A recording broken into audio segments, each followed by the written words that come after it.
Rahul, I'm sorry. మనసులో ఏం పెట్టుకోకు. సావిత్రితో నేను ఇంతవరకు ఏమీ చెప్పలేదు. నిజం చెప్పాలంటే తను తన ఫ్రెండ్ని ఇంట్రొడ్యూస్ చేస్తానన్నప్పుడు అది నువ్వే అయ్యి ఉంటావని నేను అస్సలు అనుకోలేదు. But past is past. నేను గ్రడ్జ్ ఏమీ పెట్టుకోలేదు.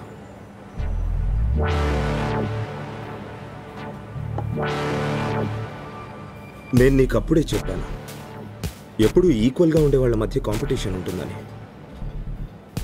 నీలాంటి అబ్బాయిలు ఫ్రెండ్స్ లెవెల్ దాటి ప్రోగ్రెస్ అవ్వరు. సావిత్రి లాంటి ఒక అమ్మాయి దొరుకుతుంది అనుకోవటం నీ అమాయకత్వం. నేను అలాగే కన్సిడర్ చేశాను. ఆ రోజు నన్ను ఛాలెంజ్ చేసావు కదా, that's just inferiority complex. I can understand that. What do you think of Florence? Excuse me? Florence, Italy. Honeymoon అక్కడే ప్లాన్ చేశాను. నీకు తెలిసే ఛాన్సే లేదు. ఫ్లోరెన్స్లో ఆరన్ రివర్ సైడ్ సన్సెట్ ప్రపంచంలోని most romantic sight. The food, the art, the fashion, the wine. Savitri should love it కదా. వెళ్దామా? Okay. I'm sorry, I'm a busy man. ఎంగేజ్మెంట్లో కలుద్దాం. Bye.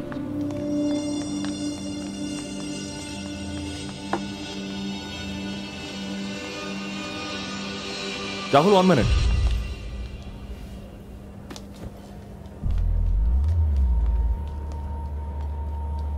Bye talk. Rahul, Aaron river సైడ్లో సన్సెట్ కన్నా romantic sunset ఫ్లోరెన్స్లో ఉంది. బ్రెజిలాల్స్ మైకెలాంజెలో. రాహుల్, నీకు తెలిసే ఛాన్సే లేదు. మైకెలాంజెలో పేరు ముందున్న ఒక స్క్వేర్ అది. South of the city. ఫ్లోరెన్స్లో బ్రెత్ టేకింగ్ వ్యూస్ ఉన్నాయి. The sun, the art, the wine అన్నీ అక్కడ తర్వాతే ఫ్లోరెన్స్లో. Savitri will love it. Try చేయి. యుఎస్ వెళ్ళి ఎంబీఏ చేయమని నాన్న ఎప్పటి నుంచో చెప్తున్నారు. ఆయన ఒక్క కోరికైనా తీర్చాలి కదా. నిన్నే యుఎస్ఏ నుంచి ఆఫర్ లెటర్ వచ్చింది. రేపు వీసా ఇంటర్వ్యూ కోసం చెన్నై వెళ్తున్నాను. 2 రోజుల్లో తిరిగి వచ్చేస్తాను. యుఎస్ వెళ్ళేంత వరకు ఇంట్లోనే ఉంటా.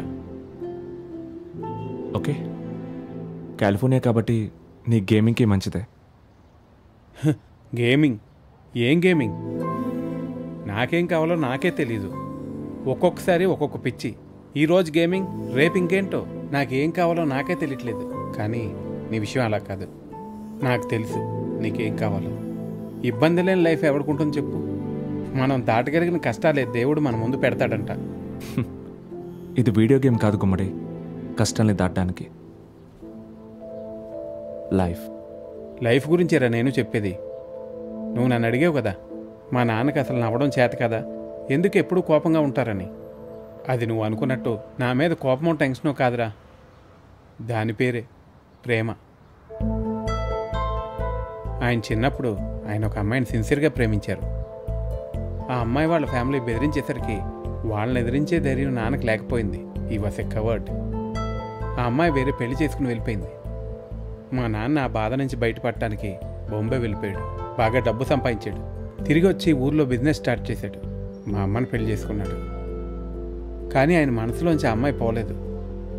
ఎంత ప్రయత్నించినా అమ్మతో నాన్న అడ్జస్ట్ అవ్వలేకపోయాడు. వాళ్ళు విడిపోయారు.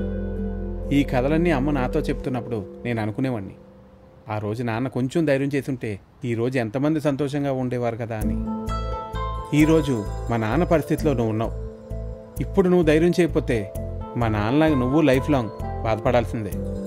నువ్వు చెప్పినట్టే చాలామంది అమ్మాయిలు మనం రోజు చూస్తాం. కానీ మనసుకు నచ్చిన అమ్మాయి జీవితంలో ఒక్కసారే వస్తుంది. సావిత్రికి ఎంగేజ్మెంటేగా అయింది, పెళ్ళవలేదుగా. ఇంకా టైం ఉంది. చాలా తక్కువ ఛాన్సే ఉన్నా నువ్వు తన కోసం ఫైట్ చేయాలి. మనకి ఇమోషన్ అస్సలే సూట్ అవ్వదు.